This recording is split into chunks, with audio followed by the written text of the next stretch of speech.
Bienvenido, Iván. Buenas tardes. Muchas gracias, Tania. Buenas tardes a todos.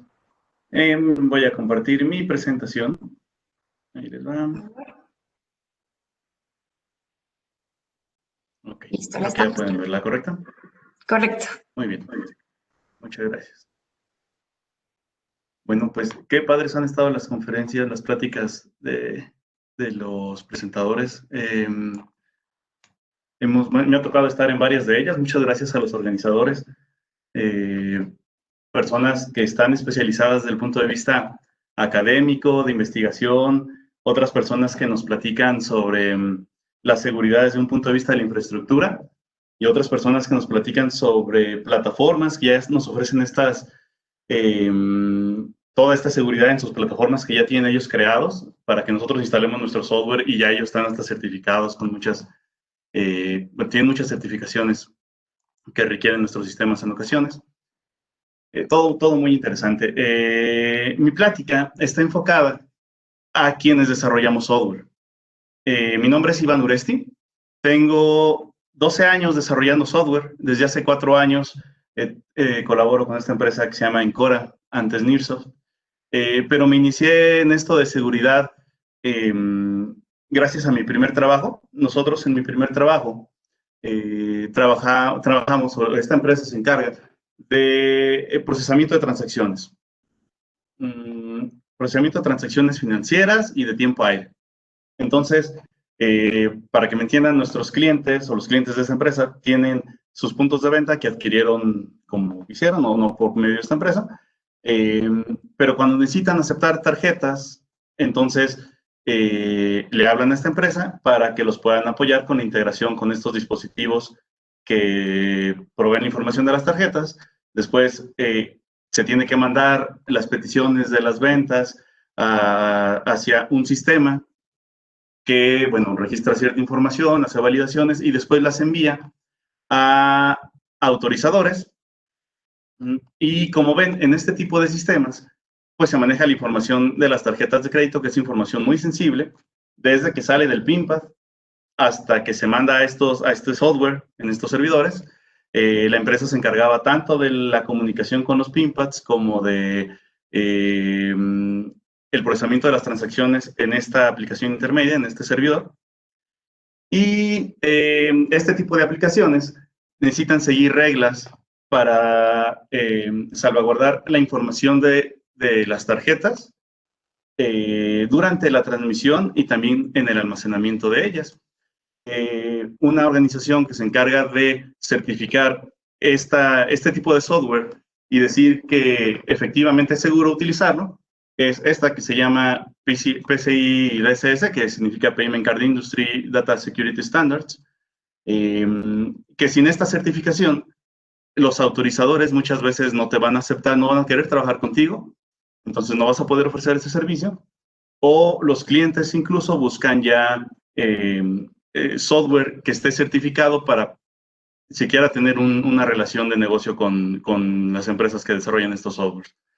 Recuerdo cuando estuvimos desarrollando todo esto, cuando nos certificamos en PCI, de hecho la empresa, pues no sabíamos de todo esto cuando empezamos, y la empresa de manera muy responsable nos capacitó a nosotros y buscó especialistas en esto de PCI para poder certificar toda la infraestructura. Nosotros teníamos todos los servidores y todo, se compraron servidores carísimos y bueno, toda la infraestructura de red se armó para poder soportar todo esto. Ayer nos platicaban que, por ejemplo, Amazon Web Services ofrece toda esa infraestructura enorme con un montón de servicios ya certificado con PCI. Bueno, son alternativas, ¿no? Actualmente, me dedico a desarrollar aplicaciones que tienen que ver con la administración de hoteles. La última vez que nos presumieron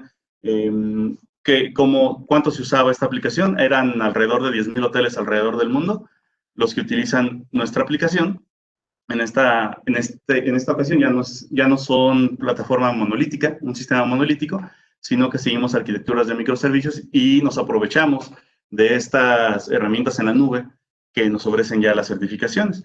En este caso, por la naturaleza de las aplicaciones, nosotros nos tenemos que fijar no nada más en la parte de cuidar las tarjetas, sino también en la información que puede identificar a las personas, esto que le conocemos como PII, Personal Identifiable Information, porque, bueno, como parte de las reservaciones se guarda información de los huéspedes, pero se tiene mucho cuidado de en dónde se guarda, ¿sí? Se validan muchos campos para que no se guarde cualquier nombres, fechas de nacimiento, tarjetas, número de seguro social, en cualquier campo. Bueno, ¿por qué nos tenemos que fijar en esto? Si ustedes googlean, bueno, ya nos han hablado un montón de los problemas de seguridad, pero googleando así nada más, Cost Cybercrime, ustedes van a encontrar, bueno, esta es la primera que me topé ahí cuando googleé esto. Esta organización, esta empresa que se llama RiskIQ, estima que para 2021 el costo del cibercrimen va a alcanzar los 11.4 millones por minuto, ¿no? Es un buen de lana. Y bueno, esta es solo una referencia, pero hay un montón de referencias que podemos encontrar de cuánto está costando las brechas de seguridad en nuestros sistemas. ¿Qué tipo de daños podemos toparnos? Uno son las pérdidas económicas. Por ejemplo, recuerdo un caso de Yahoo que lo estaban vendiendo y cuando lo estaban vendiendo por un lanón, se supo que había sido hackeada años atrás, la información de sus usuarios había sido vulnerada y entonces el precio con el que se compró fue una fracción de todo lo que se tenía pensado. Pero más cercano a lo que nosotros hacemos como desarrolladores, por ejemplo, a mi experiencia. Regresemos a este ejemplo de las transacciones.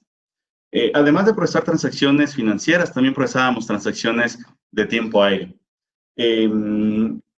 Yo como desarrollador programé los protocolos con los que las aplicaciones desde los puntos de venta se comunicaban a nuestro servidor para decirle, quiero una transacción de 100 pesos de Telcel para este número.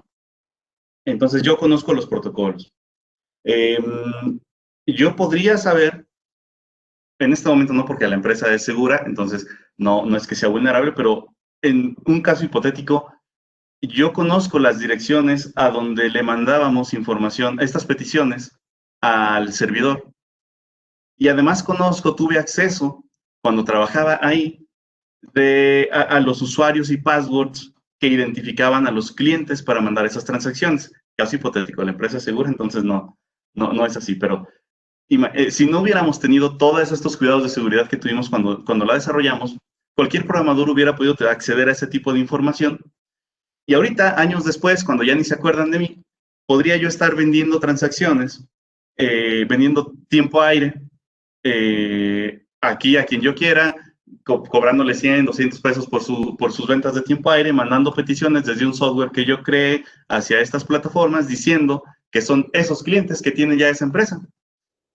Y pues yo recibo mi dinero y no tengo que pagar a nadie por eso, ¿no? Es un ejemplo de cómo podría haberme aprovechado de mi conocimiento si la empresa no supiera que debe de protegerse primero de la gente que conoce los sistemas. En seguridad tienes que fijarte mucho de que tus atacantes pueden venir desde adentro.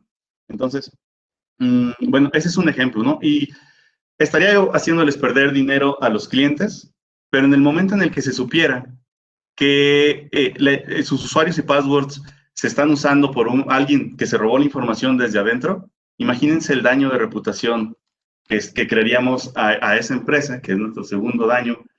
Y entonces, esta empresa, para conseguir clientes, bueno, pues le empezaría a batallar muchísimo, ¿no? Incluso para conseguir gente que trabaje con ellos, porque nosotros como desarrolladores, pues no queremos trabajar en una empresa con mala reputación. Además, tiempo sin operación. Conozco un caso de unos amigos aquí en San Luis que eran los líderes de una empresa de desarrollo, de un área de desarrollo de una empresa, y nos cuentan cómo cuando ellos empezaban, pues generaron su software, lo hostearon en una máquina que tenían ellos ahí, ya estaba en producción, y de repente empezaron a ver que algo estaba funcionando raro con el servidor. Entonces empiezan a analizar qué tiene, y así viendo el monitor, empezaron a ver que los archivos se eliminaban, ¿no? Y veían cómo se están eliminando uno a uno, y entraron en pánico y lo primero que hicieron fue desconectar de la red el servidor, ¿no? Entonces, eso les ocasionó, por supuesto, un tiempo fuera de servicio, fuera de operación. Tuvieron su respaldo, lo regresaron, ahora sí cuidaron de no usar los puertos por default, y bueno, ya pudieron continuar con su chamba. Pero bueno, es algo que puede pasar.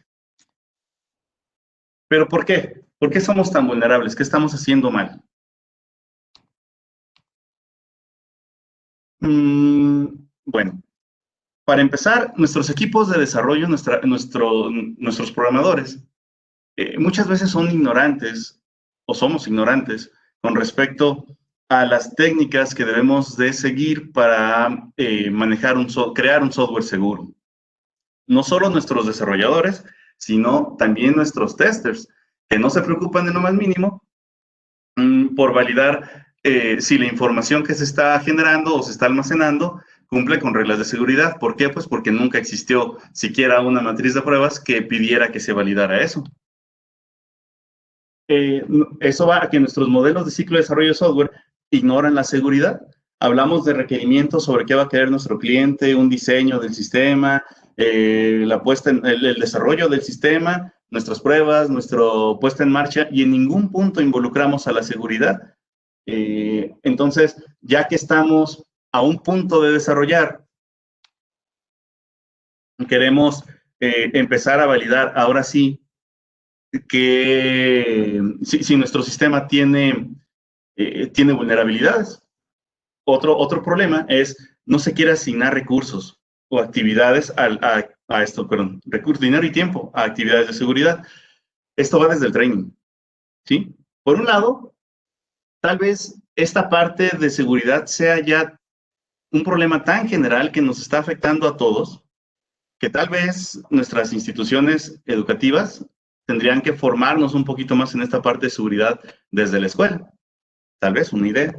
Pero bueno, ya que estamos en las empresas pierden mucho, entonces vale la pena invertirle en capacitación para su gente, y también en contratar roles que se encarguen y que sepan dónde deben de estar las cosas, cómo validarlas, que se encarguen. Esta parte de una de las reglas para la seguridad es que los passwords tienen que estar rotándose, o las claves con las que ciframos información tienen que rotarse también.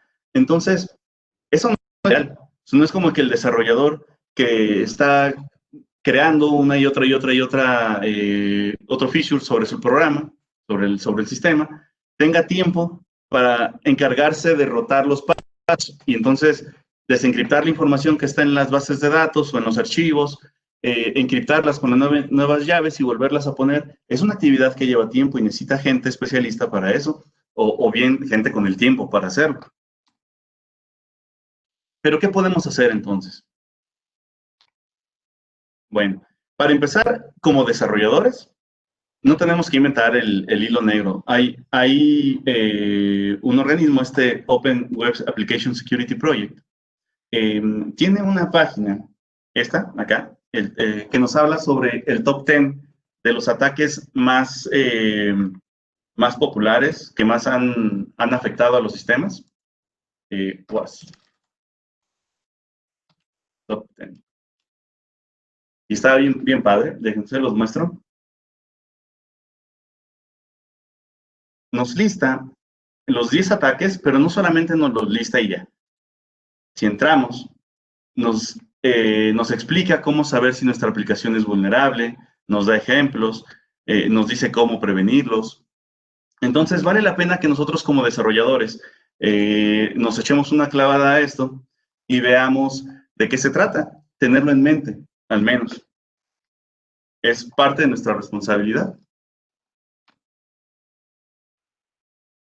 Fuera mitos y excusas. ¿A qué se refiere? ¿Cuántas veces no hemos creado una función en nuestros sistemas que sabemos que el usuario podría introducir información que puede dañar digamos, cómo se ve nuestra página o el comportamiento de nuestros sistemas?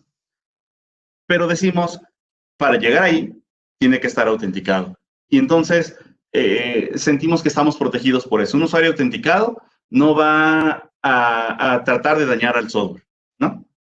Bueno, por un lado, eso es falso, no podemos saberlo. Y por otro lado, su sesión se puede robar. Y se puede robar ya sea por técnicas de ataques como los que están en WASP, o se puede robar por esto de social engineering, en donde pues hay una persona que está atenta o que está mandándole correos para tratar de obtener información, o somos personas. ¿Cuántas veces no han visto el post-it ahí en el monitor con el usuario y contraseña porque se me olvida, ¿no? A nadie se le ocurriría hacer eso. Eso es algo que nos decimos. No creo que sea explotable estos dos. Imagínense, yo hubo una vez, cuando empezamos a crear estos switch transaccionales, que la primera vez que pasó al ambiente de pruebas, era un poquito difícil saber, cuando nos reportaban un error, saber por qué. Entonces, pues a mi mente ahí se le ocurrió que sería una gran idea si podemos sacar información de la base de datos, porque no teníamos acceso, no teníamos las contraseñas ni la descripción de las bases de datos. Entonces, para saber bien qué estaba pasando, necesitaba acceder a esas bases de datos. Y se me ocurrió crear una página, dentro de la misma aplicación, crear una página que me permitiera hacer queries a la base de datos. Y literal era muy simple, ¿no? Como era algo para mí o para mi equipo de desarrollo que no tenía, no necesitábamos ni siquiera un link para acceder, ¿no? Nos sabíamos la URL y esa era mi justificación. O sea, esto es seguro porque para acceder a esto, pues necesitas saber la URL, entonces a nadie se le va a ocurrir. Y entonces yo literal podía ejecutar cualquier query. No, ni siquiera metí validaciones para hacer updates o deletes, porque pues decía, es para mi equipo de desarrollo y para mí, ¿no? Voy a hacer puros selects. Pero bueno, afortunadamente no tengo una historia que contarles catastrófica a raíz de esto, porque antes de que llegara esta producción, tuvimos nuestra capacitación, nos platicaron que esto, a lo que se le conoce como puerta trasera, es un error catastrófico, ¿no? de nuestros sistemas, que no debemos de hacer eso. Entonces ya lo quité y no pasó nada malo. Pero estaba dejando ese problema. Esa función nunca ha dado problemas.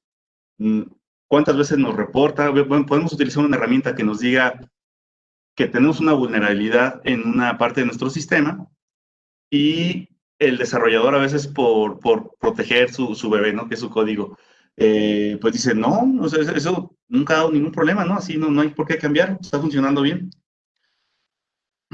O esta otra, quienes ya tenemos tiempo en esto desarrollando, sabemos que las pruebas de concepto van a llegar a producción. Una prueba de concepto es cuando te dicen, necesitamos saber si esto se puede hacer de X manera, o necesitamos presentar una idea, vamos a tratar de ganar un proyecto, entonces haz algo rápido para mostrar que se puede hacer esto y vamos a usarlo. Por eso la prueba de concepto nada más, ¿no? Es lo rápido. Ah, bueno. Y entonces te desarrollas ahí tu código un poquito con las patas y resulta que sí gustó y ahora métele esta otra característica, ¿no? Y a ver, métele esta otra característica. Y a la mera hora, bueno, ya vamos a irnos a producción con esto porque sí está padre. Y tú te quedas así como que, espérame, no está listo. No, pero es que no hay tiempo, ya lo vendimos, lo están esperando. Entonces, con el tiempo, aprendes que esto de pruebas de concepto que no van a llegar a producción no es cierto. Entonces, hay que tomarlo en cuenta para que nuestro código nunca esté hecho con las patas. Aunque nos lleve un poquito más, hay que considerar estas reglas. Y muchas veces las reglas que debemos de seguir los desarrolladores para nuestro software no son cosas que nos quiten demasiado tiempo, la verdad. O sea, no es que el tiempo vaya a crecer. Puede crecer cuando no lo sabíamos, pero cuando los haces parte de tu desarrollo, entonces ya no se vuelve algo que te quite tiempo. Y a veces se te simplifica. Otra es, pues, como no sabemos esta parte de seguridad, no sé cómo probarlo, no sé cómo validarlo, pues miras que funciona. Y ya después vemos si lo podemos atacar, ¿no? Para empezar, es súper tedioso estar validando un sistema por completo y tratar de encontrar, es tedioso y es poco seguro. Seguro en el sentido de, va a haber muchas funcionalidades que dejaste por ahí sin probar. No vas a poder ver todo. Por tiempo vas a pensar que no todo es necesario probarlo. Entonces, hay que incluirlo desde el principio. Y esta parte de probar todo, bueno, sí se tiene que hacer, pero ahí viene otro tema, ¿no? Que es la automatización de pruebas. Hay que también procurar que nuestras pruebas sean automatizadas, desde crear unit tests hasta crear pruebas de automation, y nos van a ayudar mucho más a que nuestro software vaya avanzando por un buen camino, que las modificaciones sean sin tanto riesgo. Bueno, veamos este diagramita, que lo tomé de una página donde se habla sobre el análisis estático de código. Al final les pongo la referencia. Me gustó mucho porque, miren, aquí abajo vemos lo que viene siendo el ciclo de desarrollo del software, ¿no? El análisis de requerimientos, el diseño, plan de pruebas, que incluso muchas veces lo sacamos y nos vamos del diseño al código. Y luego vienen las pruebas, y ahí está el QA, el de pruebas, preguntándole al desarrollador si sí está funcionando bien. Es decir, oye, me hizo esto, ¿sí es correcto? Y el desarrollador dice, cuando no, para nada, ¿no? Eso no debe ser así. Antes o a la par de que estamos codificando, debe de estar desarrollándose un plan de pruebas, que es lo que debe de usar el QA para validar que lo que hizo el desarrollador es correcto. Y pues al final viene la puesta en marcha y sabemos que esto es iterativo. Esto no es de una pasada y ya, sino esto está creciendo todo el tiempo. Bueno, ¿y dónde hablamos de seguridad? Todas estas que pone acá arriba son actividades que se realizan en cada fase. Es decir, vemos desde el análisis de requerimientos también qué necesitamos de seguridad. Es decir, vamos a tener información sensible. ¿Qué información sensible vamos a tener? ¿Dónde la vamos a guardar? ¿Necesitamos encriptar alguna información? Si necesitamos encriptar alguna información, ¿con qué algoritmo las vamos a cifrar? Si es un algoritmo simétrico, ¿dónde vamos a guardar las claves? O bien asimétrico, lo mismo, ¿no? ¿Dónde las vamos a guardar? Que sean seguros también ese almacén de passwords. En las pruebas, en el plan de pruebas, tenemos que dejar explícito que se tiene que validar que no hay datos sensibles escritos, sino así como no hay datos sensibles, sino no se está guardando el número de cuenta en este lugar, ¿no? Tenemos que ver los mensajes de red, que vayan cifrados también, que no acepte a lo mejor protocolos inseguros como HTTP.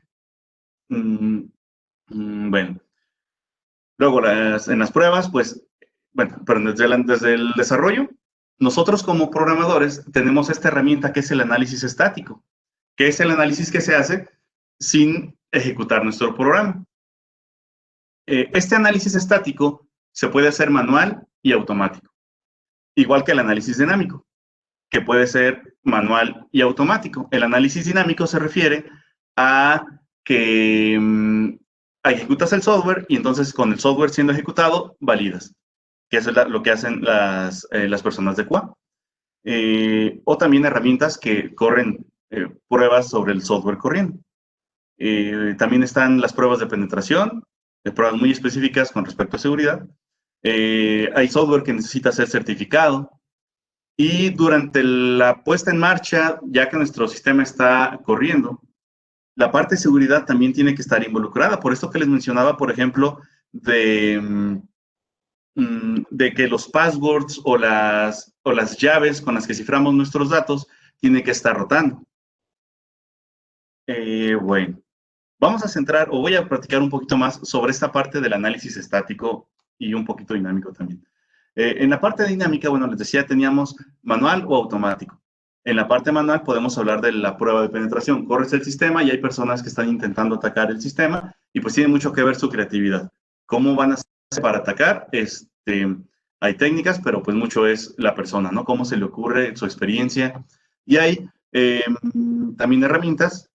De esto nos platicaban en la charla pasada sobre herramientas que utilizan para escanear nuestro sistema y que nos den un reporte sobre a qué eres vulnerable.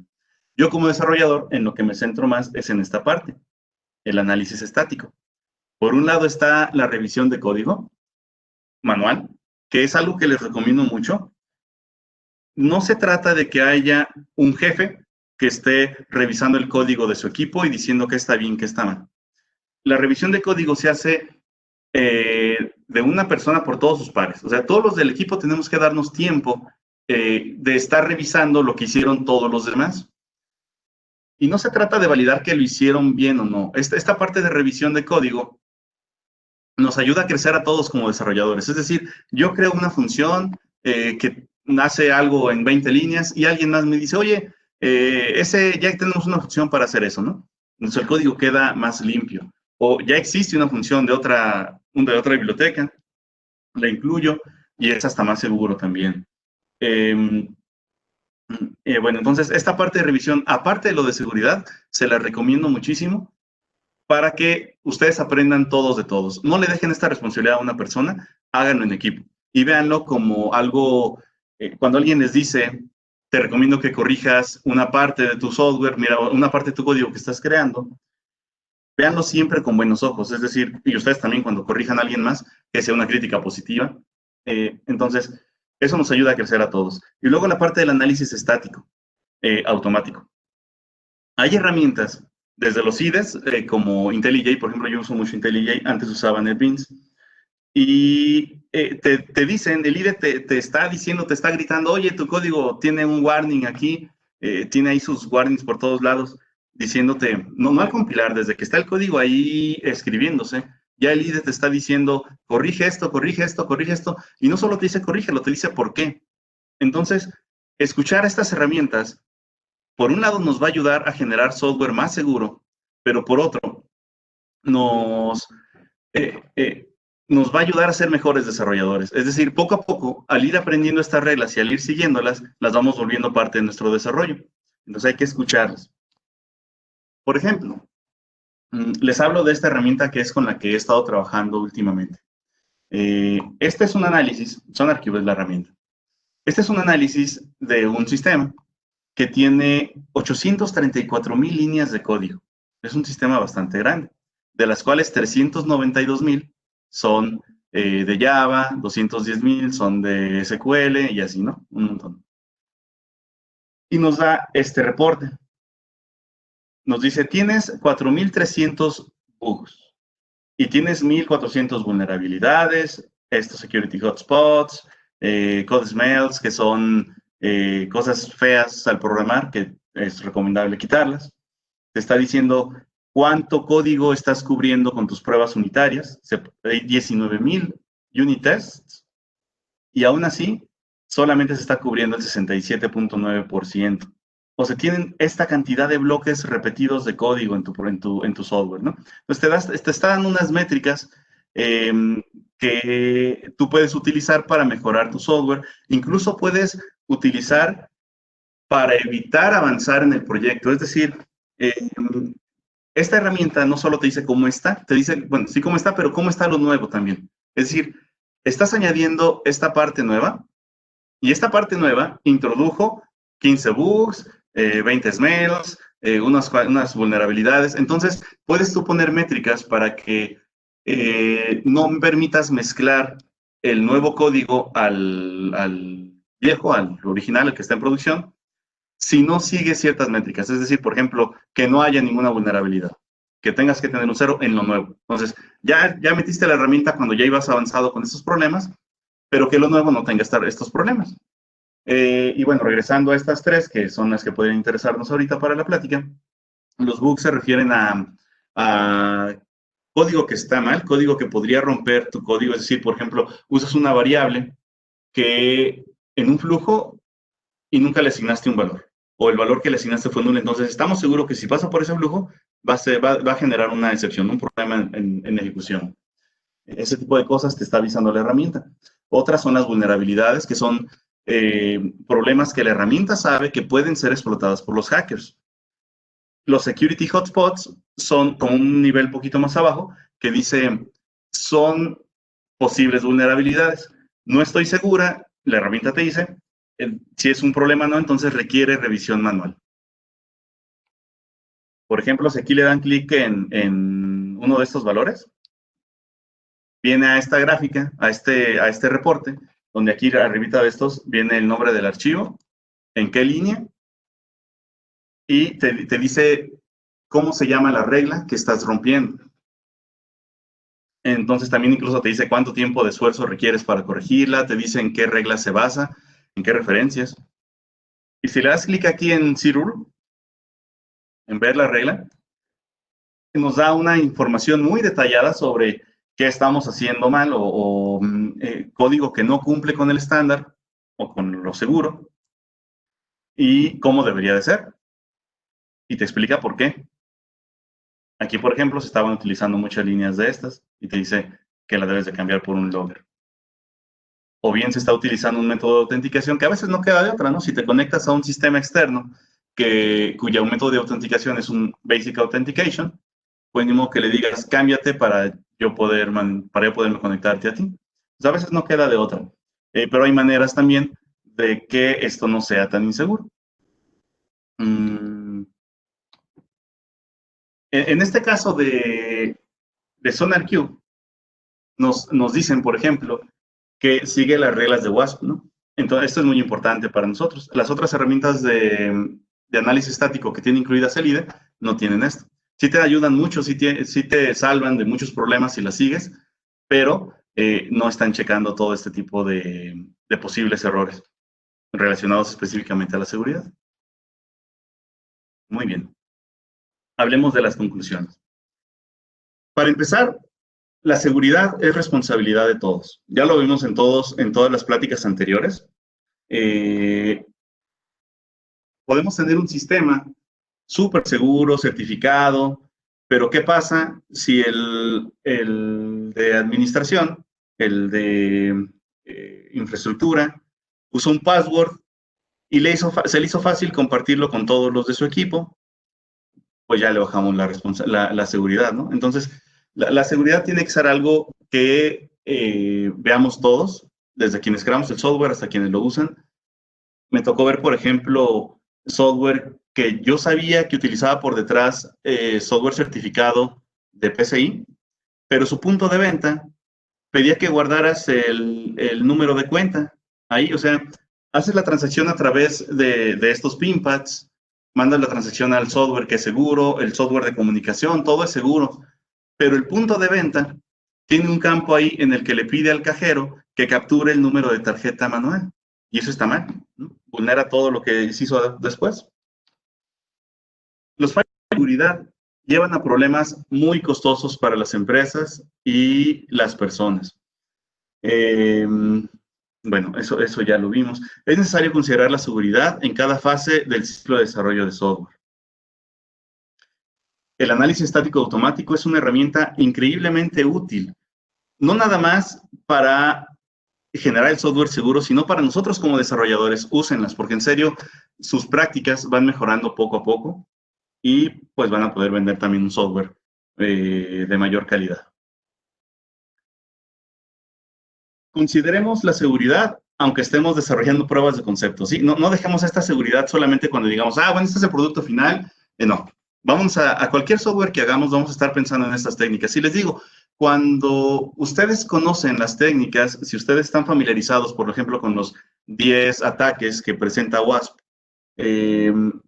entonces no van a estar haciendo cosas que vulneren su software, no tan fácil, porque a veces utilizar las herramientas es hasta más fácil. Por ejemplo, WASP no solo te da el listado de instrucciones y cómo atacar, cómo asegurarte que tu server no es vulnerable, cómo validarlo, también te da herramientas que puedes utilizar en tu software mientras desarrollas para que no sea inseguro.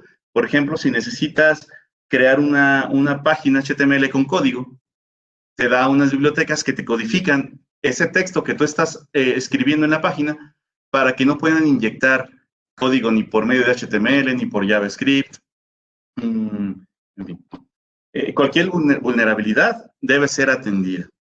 Esto es, olvidándose de los pretextos de los que estábamos hablando antes, de por ahí nunca va a pasar el usuario, tendría que saber otras cosas y no se le va a ocurrir, estoy utilizando un algoritmo propio porque así a nadie se le va a ocurrir cómo lo estoy encriptando. Bueno, pues tal vez tú vas a ser el atacante en el futuro, ¿no?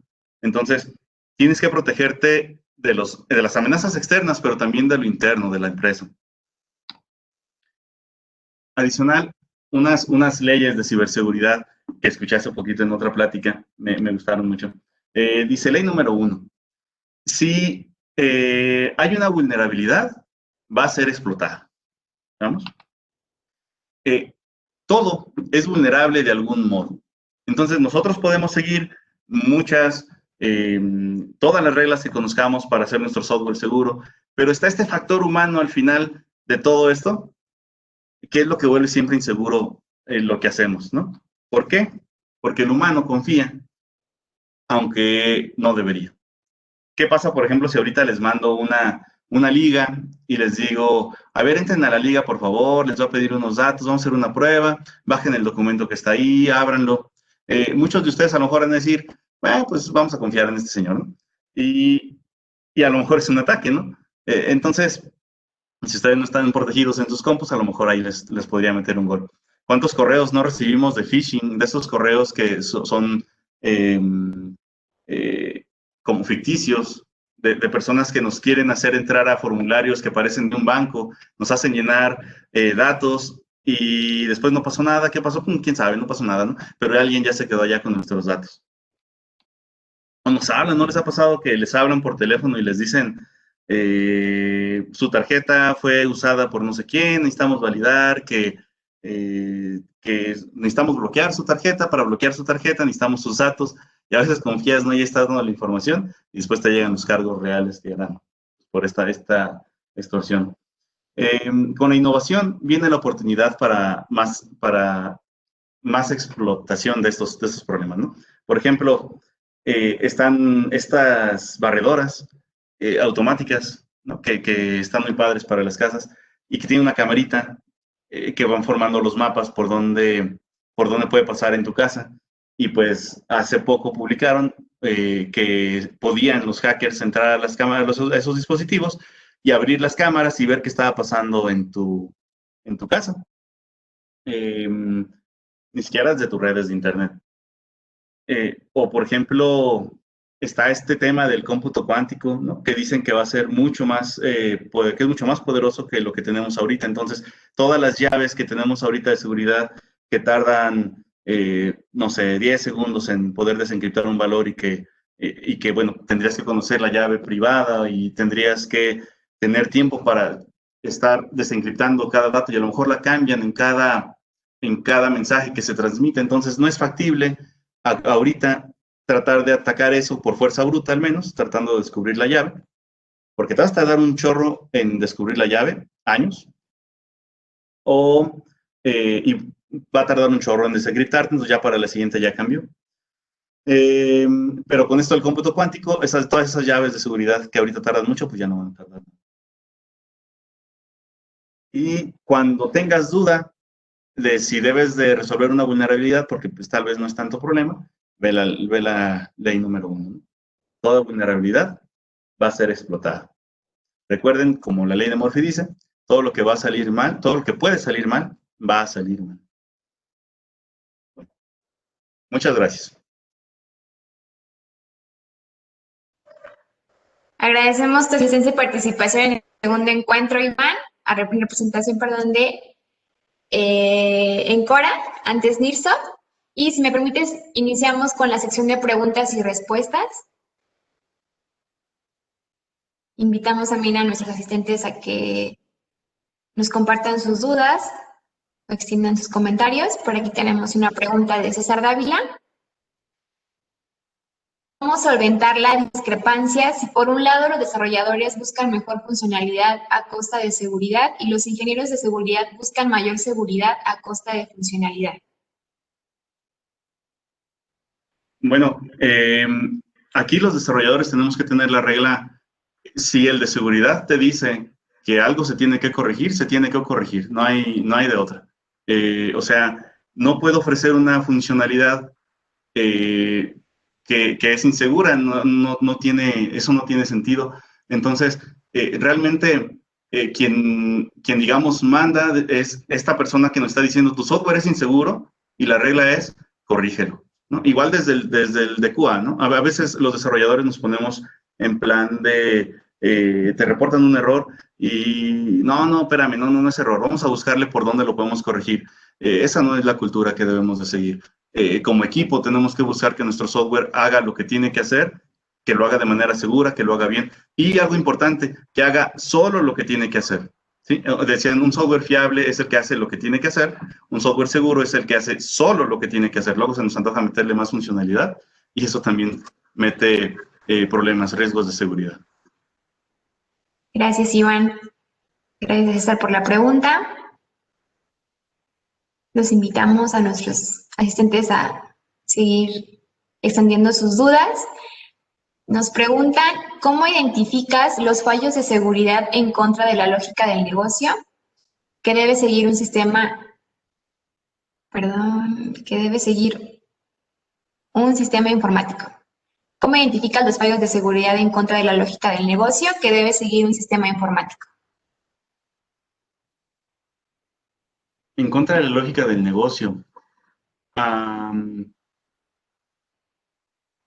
Híjole, necesitaría tal vez un ejemplo para pensar cómo es en contra de la lógica del negocio. Hay ciertos ataques comunes que los softwares pueden tener, como que tenemos peticiones que podemos hacer al servidor y en la URL con la que estamos haciendo la petición ponemos el ID de un cliente. Y el ID del cliente resulta que es un valor autonumérico. Entonces, alguien se da cuenta que hizo la petición del cliente 1, ve qué pasa si hace la petición del cliente 2 y le regresa información, ve qué hace si ve la petición del cliente 3 y lo mismo, y entonces, pues se antoja hasta jugar con eso, ¿no? Incluso hay software público que es muy fácil entrar, o era muy fácil hace algunos años. Cuando yo empecé a ver esto, me puse así como que a jugar con páginas oficiales, entro a ver si con SQL Injection puedo entrar, y sí podía, y podía ver los formularios de montos que tenían que ver con transacciones que se estaban haciendo a veces entre el gobierno y otras empresas, y decía, uy, yo me salía, ¿no? Yo no hacía maldades, pero se podía. Entonces, este tipo de cosas es bien fácil quitártelas de encima, utilizando la herramienta adecuada, pero no me refiero a un software extra que le tengas que meter, ¿no? En lugar de que uno cree sus consultas, por ejemplo, a mano y esté concatenando strings ya en el código, si uno utiliza la API que ya traen los lenguajes desde hace muchos años, con esto que se llaman enunciados preparados, prepared statements, nos quitamos el SQL Injection y nos ahorramos un montón de problemas de seguridad. Y es una de las cosas que nos sugiere WASP. Entonces, específicamente para algo de lógica del negocio, igual, y si me puedes dar un ejemplo, vemos cómo atacarlo. Pero de manera general, WASP, por ejemplo, nos da muchas reglas, muchos caminos que podemos seguir para quitarnos problemas comunes. Gracias, Iván. Gracias, César, por tu pregunta. Ahora nos pregunta Edgar Eduardo Flores. ¿Qué tal, Iván? Buenas tardes. ¿Cuál de las pruebas consideras que es más prioritaria? Hablando de Unit Testing Integration o Testing Funcional Testing. Buena pregunta. Y lo cierto es que no se sustituye ninguna prueba. La prueba unitaria es algo básico. Hoy en día, un desarrollador no debería de entregar una funcionalidad si esa funcionalidad no tiene sus unit tests. Los unit tests nos van a ayudar para validar los diferentes escenarios por los que se puede ejecutar nuestro código, y es la que más cobertura va a tener en el sistema. Y es muy fácil medir, gracias a estas herramientas que les presenté, que realmente estamos cubriendo nuestro sistema. También tiene que ver un poquito la creatividad del desarrollador, a lo mejor ya cubrí todo el método, pero hay casos que no se están considerando nada más por cubrirlo. Ahí tiene que ver un poquito la experiencia, la creatividad del desarrollador, pero ninguna es más importante que otra. Las pruebas unitarias deben de entregarse como parte de nuestro desarrollo, eso es algo sí o sí. Las pruebas de integración, tal vez sí nos las podemos quitar un poquito. Son útiles, por supuesto, pero podemos irnos directa a la parte funcional, en donde se puede hacer manual o con automation. Y tener automation es genial porque generar pruebas de regresión, que es ver que el sistema no le pegué por una funcionalidad nueva, pues es hacerlo manual. Imagínate una persona probando todo el sistema cada vez que alguien hace una modificación, hijos, está muy cañón. Por ejemplo, en mi caso, nosotros tenemos pruebas de regresión, pero automatizadas, de manera que antes de salir a producción, se corren estas pruebas automatizadas y dura 8 horas ahí corriendo las pruebas. Y al final nos da un reporte de sí, no rompiste nada. No creo que se sustituya una por otra. Creo que como desarrolladores tenemos que volver las pruebas unitarias parte de nuestro trabajo, sí o sí, y la parte de manual o la parte de funcional con las pruebas dinámicas, eso, dejar que los QAs también avancen esta parte de automation para complementar nuestros sistemas. Gracias, Iván, por la respuesta. A Edgar Eduardo por su pregunta. Ahora, Carlos Alfonso Martínez te pregunta, ¿es necesario ofuscar o encriptar los scripts de programación? Y si es así, ¿cuáles herramientas pueden ser para que el desarrollo de software por el lado de programación sea más segura? Los scripts. Bueno, yo creo que sí ayuda, pero no debemos de centrarnos en eso, la seguridad. Es decir, sabemos que en web, en nuestro JavaScript, todo va a estar visible ahí desde el navegador. Y bueno, puede estar ofuscado y va a ser muy difícil entender lo que está diciendo eso. Pero la seguridad no se debe de centrar en que no puedan ver el código, sino más bien hay datos sensibles, tenemos que proteger esos datos sensibles y tenemos que centrar la seguridad en el algoritmo de cifrado, no en que no sepan cuál es el algoritmo de cifrado, sino en las llaves que utilizamos para que el algoritmo sea realmente seguro. Gracias, Iván. Gracias a Carlos por su pregunta. Y tenemos una más. Armando Fast te pregunta, ¿cuáles acciones debo aplicar a partir de hoy si no tengo acceso a un experto en seguridad? Muy bien, Armando. Bueno, yo diría como desarrollador, échate una clavada a WASP. Hay que leer lo que dice WASP, conocer estos 10 ataques. Es mucho material lo que tenemos ahí. Y de eso nos vamos a llevar a otras referencias, pero creo que un buen punto de entrada es el top 10 de WASP. Perdón, como desarrollador, porque la seguridad implica pues más cosas, ¿no? La parte de infraestructura, por ejemplo. Entonces, ese es otro rollo. Por ese lado de seguridad de la infraestructura, tal vez mi recomendación sería hacer uso de estas plataformas como Amazon Web Services o Google Cloud, que ya poseen estos filtros de seguridad en su misma plataforma. Pero como desarrollador, empezar por WASP está genial. Y pues agradecemos nuevamente tu presencia en este segundo encuentro, Iván, esperando contar con tu participación en otros eventos. Y pues estamos a punto de concluir con este espacio virtual, pero antes no queremos despedirnos, sino antes dirigirles unas palabras por la Dirección de Seguridad Informática de la Unidad de Sistemas de Informática de Gobierno del Estado. Cedo la palabra a la directora en Seguridad Informática, el ingeniero Rosaíde Alvarado Blanco,